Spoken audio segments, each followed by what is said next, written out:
Class number 2 of GS Geography, repeat and hit. There are certain hidden trends that we see in UPSC question paper. In preliminary examination, these by default helps you in your eventual and ultimate revision of the prelims examination. Dealing with the questions on climatology, there are certain topics where we are having repeated nature of the questions, and in our final revision, if we try to take them to our stride, it is likely, it is very high in probability that you might encounter a question on them because repeated successive years we have experienced those questions. So the term that we'll be emphasizing today in our revision cycle of repeating and thereby probably getting the question in the same frame is isothermal pattern.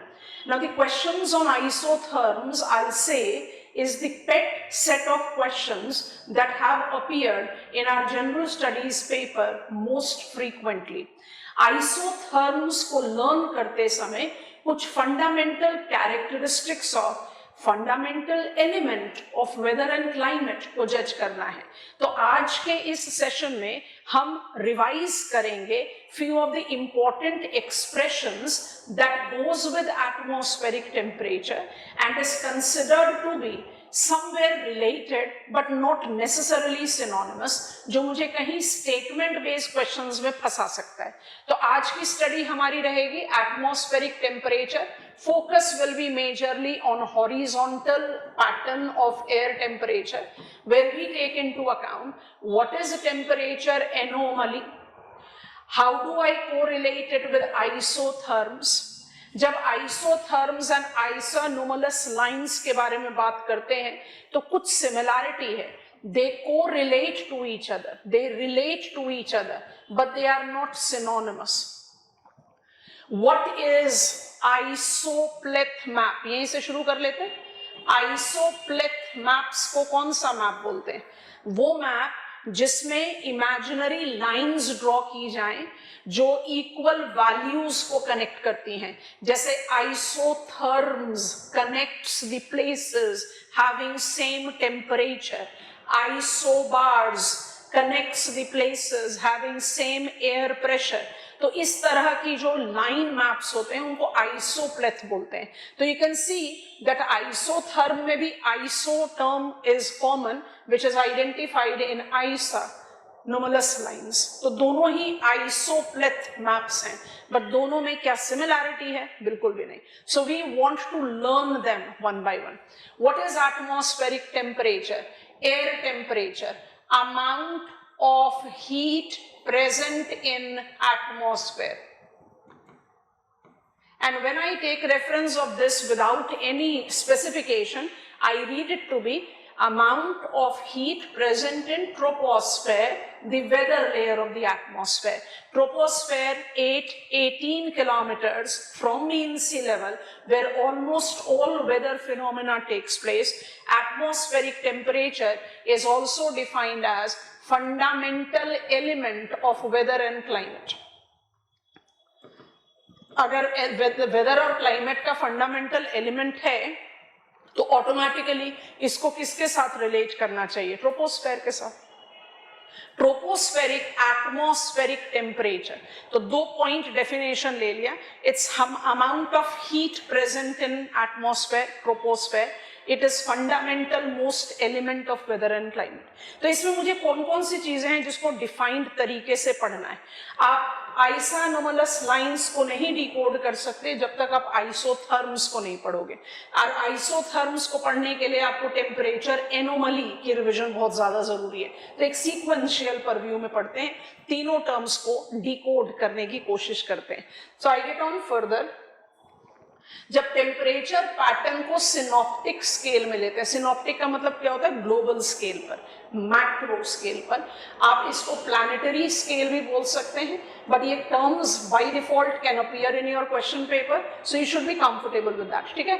तो temperature pattern synoptic, planetary माने horizontal. जब आप horizontal planetary temperature pattern को justify करते हो तो you correlated with 2 determiners. एक आप थर्मल जोन्स के साथ एसोसिएट करते हैं जिसको आप रिलेट करेंगे इंसोलेशन से। Incoming solar radiation is the principal determiner of what is the characteristics of thermal zones without any doubt। हमने आपको पिछले सेशन में इंसुलेशन ओरिएंटेड कंटेंट बताया, बिकॉज क्लाइमेट के ये 2-3 टॉपिक्स हैं जिसमें से आपको सबसे ज्यादा रिपीटेड नेचर ऑफ क्वेश्चंस मिले। तो अगर हमें synoptic scale, planetary scale, horizontal scale पर एयर टेम्परेचर को जज करना है तो सबसे पहले हमें जज करना है थर्मल जोन्स, और उसके बाद जज करना है एनोमली। एनोमली को जज करते हुए ऑटोमेटिकली आप आइसोप्लेथ मैप के 2 टर्म्स के साथ अपने आप को रिलेट करेंगे। तो gradually we are picking it up one by one. Thermal zones को कैसे समझा जाए? This is my planet earth, this is my equator, these are my poles, ठीक है। Simple point, with increase in sign of latitude, air temperature tends to decrease. With increase in sign of latitude, angle of sun rays becomes extremely slanting. जब thermal Jones की बात हो तो अपने दिमाग में हमेशा इस चीज को याद रखना, हम रेफरेंस पॉइंट के लिए सन को इधर बना देते हैं, सदर्न हेमिस्फेयर में इसी का मिरर जाएगा। लो लैटिट्यूड कॉल्ड टॉरिड या tropical zone, mid latitude called temperate zones. क्यों? क्योंकि नॉर्दर्न सदर्न हेमिस्फेयर दोनों जगह पर है। And high latitude called frigid zone. Again zones. Why? Because we have them as 2. So what are you doing? 0 degree से 30 degrees north and south के बीच में आप वार्मेस्ट जोन टॉरिड को अप्लाई करते हो। 30 to 60 degrees north and south के बीच में आप मॉडरेट टेम्परेचर जोन टेम्परेट को जस्टिफाई करते हो, एंड 60 से 90 तक coldest. These thermal zones identify simple logic, जो प्रीसीडिंग लॉजिक है। How many thermal zones are there? 3 भी बोल सकते हैं, 5 भी बोल सकते हैं। Torrid, temperate, frigid, torrid, temperate, frigid. So you need to be cautious. Why the temperature, atmospheric temperature, synoptic scale, planetary scale tends to decrease with increase in sign of latitude? It is because received insolation decreases with increase in sign of latitude. ये कौन सा dimension है study का? अब ये बहुत important है, थोड़ा सा ध्यान देंगे। ये कौन सा डायमेंशन है? This is latitudinal dimension. ये नॉर्थ साउथ डायमेंशन है। लैटिट्यूडनल डायमेंशन में temperature is decreasing with increase in sine of latitude. इसमें कोई दो राय इफ्स एंड बट्स नहीं होता। टेम्परेचर घटेगा जैसे जैसे साइन ऑफ लैटिट्यूड बढ़ेगा, ये चीज समझ में आ गई। पॉइंट ये है कि जोनल या सिनॉप्टिक या प्लैनेटरी लेवल पर आप सिर्फ लैटिट्यूडनल डायमेंशन नहीं लेते, आप लॉन्जिट्यूडनल डायमेंशन भी लेते हैं, आप ईस्ट वेस्ट भी लेते हैं, and that gives you the understanding that in any given sign of latitude there can be present of different land masses and water bodies.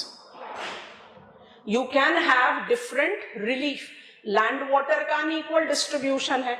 अब land water के unequal distribution को जब आप जज करना शुरू करते हो, as soon as you take unequal distribution of land and water, आपका जो आज का की एक्सप्रेशन है वो क्लैरिटी पर आ जाता है। Maximum of planet earth, we are blue planet, बिल्कुल सही। 70% हमारा सरफेस वाटर है, बिल्कुल सही। बट 30% लैंड भी तो है। और किसी भी थर्मल जोन पर आप ट्रैवल करते हो, आइडियल जो आपका 30-30 डिग्रीज का डिवाइड है, उसमें आपको unequal distribution of land and water मिलता है। Unequal distribution of land water में बहुत इंपॉर्टेंट और बहुत एलिमेंट्री चीज है जो दिमाग में रखनी है, जितना भी डिफिकल्ट लुकिंग आइसोथर्म का क्वेश्चन होगा ना, वो आप बड़े आराम से सॉल्व कर पाओगे, बस इस बेसिक पॉइंट को पकड़ लेना है। Unequal distribution of land and water में हमेशा एक चीज को याद रखना है कि लैंड ऑलवेज शोज एक्सट्रीम, और इसी रेफरेंसेस में बड़े टिपिकल से, आसान से, बट थोड़े से गुथे हुए, से उलझे हुए क्वेश्चंस हमें मिले हैं पीवाईक्यूज में। अभी हम वहां पर पहुंचते हैं। और वाटर ऑलवेज मेंटेन्स, ये एक्सट्रीम दिखाएगा, ये मेंटेन करेगा। वाटर मेंटेन क्यों करता है? Water maintains because it is translucent, because it is mobile, and because it has higher specific heat. बहुत डिटेल्स में समझाया था in climatology's session, in GC Leong sessions and also in discussions of PYQs. तो जिन बच्चों को थोड़ा सा भी डाउट है बेस को पकड़ने के लिए, उन वीडियोस को आप देख लें, चैनल पर अवेलेबल है। Water maintains temperature, land shows extreme. जैसे इस बात को आप पकड़ते हो और unequal distribution of land and water की बात करते हो, तो ये बात बिल्कुल क्लियर हो जाती है that in a given sine of latitude,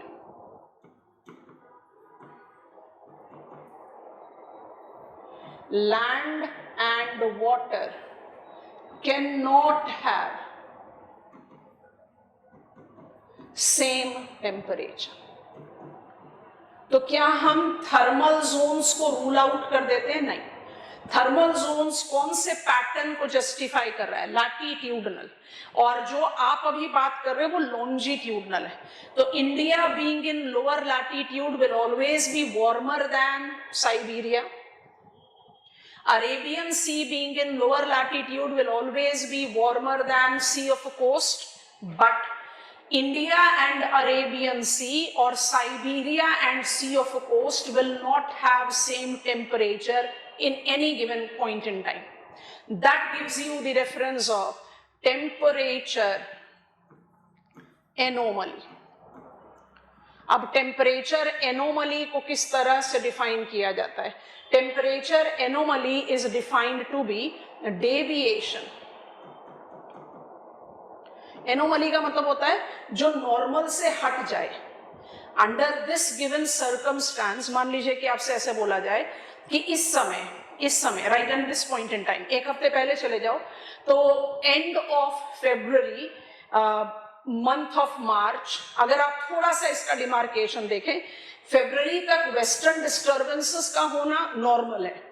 मार्च के एंड तक हमारा प्रेसिपिटेशन मैकेनिज्म चलना, जो अभी भी चल रहा है in some of the places, we are still experiencing first week of April, we are still experiencing precipitation. ये एनॉमलस कैरेक्टरिस्टिक्स है, एनॉमली है, ये नॉर्मल से कुछ हटकर है। तो अगर आप डिक्शनरी मीनिंग को पिकअप करोगे तो it shows something which is deviative. So temperature anomaly is deviation from long term और average of that given location. अब क्योंकि इसको आप टेम्परेचर के साथ रिलेट कर रहे हो तो अपने डेफिनेशन में ऐड कर दो। टेम्परेचर एनोमली या anomalous temperature denotes deviation from the average or long-term data of that given location. And temperature anomaly gives you two dimension. Positive anomaly भी होता है और negative anomaly भी होता है। Positive anomaly जब आपका temperature higher है, it's higher than the long-term average, और negative हो जाएगा temperature is lower. In a given sign of latitude, land and water cannot give us same temperature and thus tends to create temperature anomaly. This temperature anomaly is plotted, क्योंकि हम किस scale पर हैं? हम zonal, synoptic, planetary scale पर हैं, तो is plotted on weather map with the reference of isotherms. क्या आइसोथर्म्स का ड्रॉ करना ही आपको एनोमली शो कर देता है? नहीं. What are isotherms? Imaginary lines joining the places having same temperature. अगर थर्मल जोन्स की बात करी जाएगी तो बड़ा लॉजिक है ना कि increase in sine of latitude temperature decrease कर रहा है, तो with increase in sine of latitude isotherm का वैल्यू डिक्रीज करेगा. अगर लैंड वाटर में अनइक्वल डिस्ट्रीब्यूशन का इफेक्ट टेम्परेचर पर नहीं पड़ता तो isotherms would have been straight lines running parallel to the latitudes, but pattern of isotherms depicts isothermal bends. और ये जो आपके बेंड्स हैं ये लार्जली शोर लाइन पर दिखाई देते हैं. वो क्या शो करता है कि लैंड वाटर किसी गिवन साइन ऑफ लैटिट्यूड में सेम टेम्परेचर नहीं शो कर रहा. अब बस आपको अपने दिमाग में दो चीजें रखनी है, बहुत इंपॉर्टेंट चीजें रखनी है. अभी हम आपको जो अनदर की टर्म है उसके बारे में बता देंगे, बट उससे पहले जज करें जो की चीज रखनी है वो क्या है. अगर विंटर्स है, विंटर कंडीशन में land will have negative temperature anomaly. ऐसा क्यों होगा? ऐसा क्यों होगा? क्योंकि लैंड शोज एक्सट्रीम और जो उसका नेबरिंग वाटर है वो कंपैरेटिवली वार्मर होगा, तो वहां पर क्या होगा? Positive temperature anomaly. विंटर्स में लैंड पर नेगेटिव है और समर्स में लैंड पर क्या हो जाएगा? Positive temperature anomaly. इसको भी हाईलाइट कर देते हैं और फिर दोनों को लर्न करने की कोशिश करते हैं. तो अगर समर्स की बात करेंगे तो समर्स पर लैंड पर हो जाएगा पॉजिटिव टेम्परेचर एनोमली, गर्म होगा वो, क्योंकि लैंड तो हमेशा एक्सट्रीम शो करता है, और जो नेबरिंग वाटर है उस पर होगा कंपैरेटिव नेगेटिव टेम्परेचर एनोमली. अब एनसीईआरटी में एक बहुत छोटा सा कॉलम है इंफॉर्मेशन का. अगर आप उस कॉलम को थोड़ा सा हम हमेशा उसको एम्फोसिस देते हैं कि आप जब भी टेम्परेचर एनोमली को पढ़ रहे हो आपको उस कॉलम को थोड़ा सा मतलब 1-2 बार 4 बार रीड करके अपने दिमाग में एक बेसिक पॉइंट को इम्प्रिंट कर लेना. वो क्या करना है भाई? आइसोथर्म एक इमेजिनरी लाइन है जो उन प्लेसेस को जोड़ रहा है जिसमें टेम्परेचर सेम होगा. विंटर आइसोथर्म, ध्यान से, विंटर आइसोथर्म अगर लैंड से वाटर की तरफ ट्रेस किया जाए तो लैंड पर विंटर्स में टेम्परेचर कम है, नेबरिंग वाटर में टेम्परेचर ज्यादा है. तो आप जैसे ही पानी पर आओगे, आप जैसे ही वाटर पर आओगे, आपका आइसोथर्म जो है उसको कहां जाना पड़ेगा? इट विल बेंड टुवर्ड्स पोल. वो पोल की तरफ क्यों बेंड करेगा? वो इसलिए बेंड करेगा क्योंकि उसको लोअर टेम्परेचर चाहिए. आइसोथर्म तो वो लाइन है ना जो अब ये बेंड करके उसके बाद ये स्ट्रेट चलेगा और उसके बाद जैसे ही आप इसको वापस लैंड पर ले आओगे it will bend towards equator and then it will make its move like this. आपको समझ में आ रहा है? हम आइसोथर्म को रेल ट्रैक बना दे रहे हैं. इन बिटवीन हमने कोई ग्लोब नहीं ड्रॉ किया, कुछ नहीं किया, LNW लिखा है. Isothermal pattern, winter isotherm traced from land to water will always bend to poles. Water to land will always bend towards equator. और इसका बिल्कुल उल्टा हो जाएगा जब आप समर में आओगे. समर में क्या होगा? अप्लाई करो, कोशिश करो. Summer isotherm traced from land to water and then again to land. तो ये मेरा लैंड है, ये मेरा वाटर है, ये दोबारा से मेरा लैंड है. ठीक है? अच्छा, आइसोथर्म को ट्रेस कर रहे हैं. Isotherm, summer isotherm, so we are tracing summer isotherm. Summer isotherm को लैंड से ट्रेस करो, तो लैंड से ट्रेस करोगे तो लैंड पर क्या है इस समय? Positive temperature anomaly. लैंड बहुत गर्म है, तो जैसे ही वो शोरलाइन पर आएगा it will bend towards equator, फिर वहां से स्ट्रेट हो जाएगा और जैसे ही पानी से लैंड की तरफ जाएगा it will bend towards poles. आपको बात समझ में आ रही है? You have to take this to your stride कि टेम्परेचर एनोमली का जो डिमार्केशन है, आपने जब लैंड से वाटर की तरफ लिया तो आप इक्वेटर की तरफ गए। क्यों? क्योंकि पानी लैंड के मुकाबले में क्या होगा? समर्स में पानी लैंड के मुकाबले में क्या होगा? ठंडा होगा ना। आपको गर्म टेम्परेचर की रिक्वायरमेंट है तो आप लोअर लैटिट्यूड की तरफ जाओगे। तो ये जो बेंट्स का लॉजिक है ना, ये टेम्परेचर एनोमली का है। ठीक है, अच्छा अब इस टर्म को पकड़ो। What is isanomalous lines?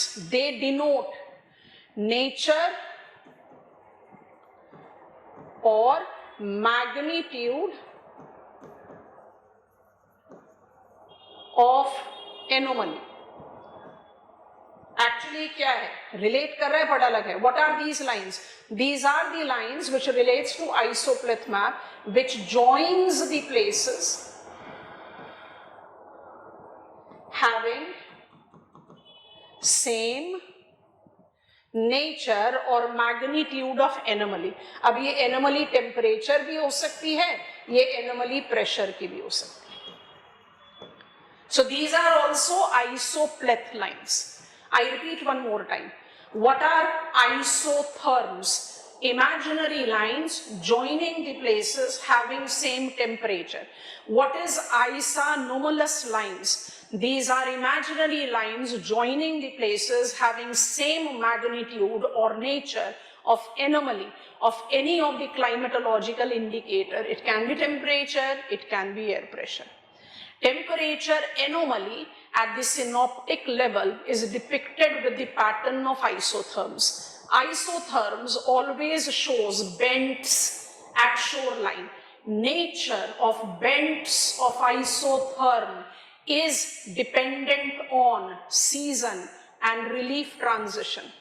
Winter isotherm traced from land to water will bend towards pole. Summer isotherm traced from land to water will bend towards equator. चले जरा कुछ क्वेश्चंस एमसीक्यू देखते हैं, फिर पीवाईक्यूज को हैंडल आउट करते हैं. Let's solve few of the questions, then I take you to the PYQs and we'll get the confidence. ठीक है, अभी जो चीजें समझी है उसको अप्लाई करो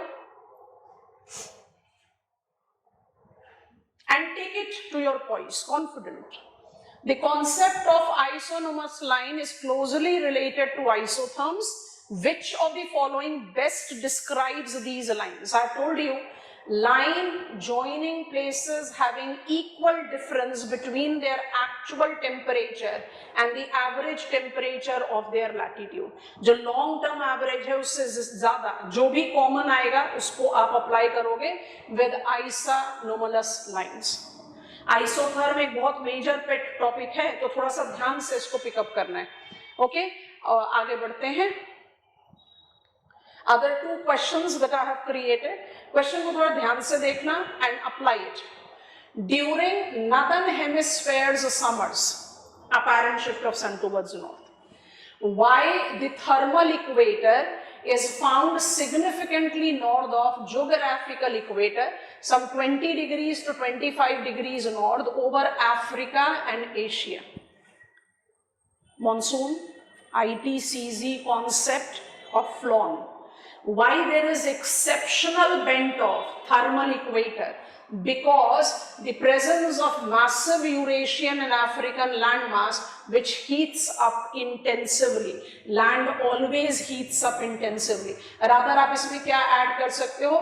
Because of continentality of northern Indian Ocean basin. बहुत इंपॉर्टेंट एक्सप्रेशन है, माने हम स्टेटमेंट को इस तरह से भी बदल सकते हैं क्योंकि आपके पास लैंड का डोमिनेंस दिखता है. Pacific ocean, Atlantic ocean, north में भी ओपन ओशन है, इंडियन ओशन नहीं है, अरेबियन सी है, बे ऑफ बंगाल. अगले क्वेश्चन को देखो. In the context of oceanic control, why do isotherm over north Atlantic shows a convex shape towards north pole even in winters? ऐसा क्यों है? विंटर्स में भी क्यों है? Because of the warm North Atlantic drift transporting tropical warm water towards higher latitude. NCERT से बढ़िया map कहीं है ही नहीं आइसोथर्म्स का, और अगर आप उन मैप्स को देखेंगे तो आप नोटिस करेंगे, and we have got a PYQ that is related to it, I'm just coming on there. Warm west boundary warm current with the Nansen effect as polar current, North Atlantic drift, Norwegian current, North Pacific drift do influences isothermal pattern. तो यहाँ पर ओशियानोग्राफी और climatology का interlink हो जाता है. Made few more questions before we get on to the PYQs. इसको देखें, land water contrast. Kindly notice this. Which of the following describe the land sea contrast regarding the spacing of isotherm between the two hemispheres? Isotherm, जैसे आप isobars, जितना closely spaced होगा वो उतना ज्यादा pressure gradient force बताएगा, है ना. तो आइसोथर्म्स जितने क्लोजली स्पेस्ड होंगे इसका क्या मतलब होगा, rate of change of temperature is swifter. So which of the following describes land sea contrast favourably? Isotherms in a northern hemisphere shows steeper gradient that is closely spaced in winters than in summers. क्योंकि winters में cooling effect, summers में we are having on warming, land is heated up, winters में we mark up the generation of steeper contrast. So very important thing, and almost of that like we have got a PYQ. And finally, consider the following statement regarding horizontal distribution of temperature. In a northern hemisphere, isotherm bends polewards over the ocean and equatorward over the continent during winter season. अभी समझाया? बिल्कुल सही. The highest temperature on earth are generally recorded along geographical equator due to perpendicular nature of sun rays year round. नहीं. Reason, यहां पर perennial cloud cover रहता है. So highest temperature are recorded at tropics, not at equator. Okay, the spacing of isotherm is wider over oceans than over landmass in a northern hemisphere during summers. Correct. 1 and 3. Spacing of isotherm एक बड़ा interesting हमने MCQ में add किया है, इसको अपने दिमाग में डाल लो. स्पेसिंग, आइसोथर्म का बेंट्स का फैक्टर तो बहुत कॉमनली पूछा गया एग्जामिनेशन में. Spacing, land, water, winters, summers, इसको एक बार जरूर रिवाइज करेंगे. And now coming on to the PYQs. Isothermal bends पर it's something that is too common to be avoided. ठीक है. Consider the following statement in January in northern hemisphere. तो northern hemisphere का हो गया winters. These are PYQs. The isotherms bent equatorward while crossing landmass and polewards while crossing oceans. आप सोचो, ये read करने में इतना डिफिकल्ट स्टेटमेंट लगता है, मैंने आइसोथर्म बेंड्स को अपने दिमाग में स्टिक कर लिया, ये मेरे लिए कहीं से मुश्किल नहीं है, बिल्कुल करेक्ट है. In January air over oceans is warmer than that over land mass over northern hemisphere. Both of them are correct. क्योंकि भाई नॉर्दर्न हेमिस्फीयर में जनवरी में कौन सा सीजन होगा, लो सन, विंटर्स. विंटर्स पर लैंड पर कौन सा टेम्परेचर एनोमली होता है, नेगेटिव. नेबरिंग वाटर पर कौन सा होता है, पॉजिटिव. अच्छा जी, एक और क्वेश्चन देखो. Gulf stream, north Atlantic drift, जो आपको होता है ना कॉन्वेक्स बेंट, उससे रिलेटेड है, बिल्कुल वैसा क्वेश्चन नहीं है. PYQ again, which of the following is our correct inferences from isothermal maps in the month of January? Successive years में क्वेश्चन पूछे गए हैं, इसलिए do remember, repeat and hit. The isotherms deviate to the north over ocean and to the south over continent. North over ocean, south over continent, क्या मतलब हुआ, bent towards pole and equator. सही है. The presence of cold ocean current as Gulf Stream, North Atlantic drift, यहीं पर ही गलत हो गया. Gulf Stream और North Atlantic drift are warm oceanic current. ये तो यहीं पर ही गलत हो गया, आगे रीड करने की जरूरत ही नहीं. Only one. तो मिक्स है, because ultimately it's a complete system, है ना. इस सिस्टम को लर्न करने के लिए हम अलग अलग, जियोमॉर्फोलॉजी अलग, क्लाइमेटोलॉजी अलग, ओशियानोग्राफी अलग, बट जब आप क्वेश्चन एनकाउंटर करोगे तो पैटर्न को इन्फ्लुएंस करने वाली सारी चीजें आएंगी. जैसे इंसुलेशन को what amount I receive is also influenced by the nature of relief, उसका आप रूल आउट थोड़ी कर पाओगे. And a very interesting PYQ coming up, इसको थोड़ा सा ध्यान से देखें. दो चीजें अपने दिमाग में एडिशनली डाल देना. पहला स्पेसिंग ऑफ आइसोथर्म और दूसरा cooling and warming of land and water. Before I read the question, the temperature contrast between continents and oceans is greater in summers because land heats up rapidly due to its low specific capacity. Conversely, in winters, land cools quickly to very low temperature, but ocean retains heat longer, making the winter contrast less extreme. Summer contrast ज्यादा होगा, winter contrast comparatively less होगा. ये fact है, याद रखो. अब statement पढ़ते हैं. The temperature contrast between continents and ocean is greater during summers than in winters. The specific heat of water is more than that of land surface. Both are correct and 2 explains statement 1. All these PYQs are giving you the reference कि isotherm. I'm not going on to the historical edge because I have already taken elaborate sessions on PYQs discussion. But जो एक repeat and hit के topics हैं, उसको prove करने के लिए कुछ 1, 2, 3 सालों के question लें, तो precisely 25, 24, 23, 22 I have got the questions on isotherm. So any doubt that you are still having when it comes on to the pattern of isotherm, when it comes on to what is isotherm and isosceles lines, when it comes on to the spacing of isotherms, when it comes on to the bends of the isotherms, please clarify it because the probability of questions coming from this topic is very high. Happy learning, signing off for today.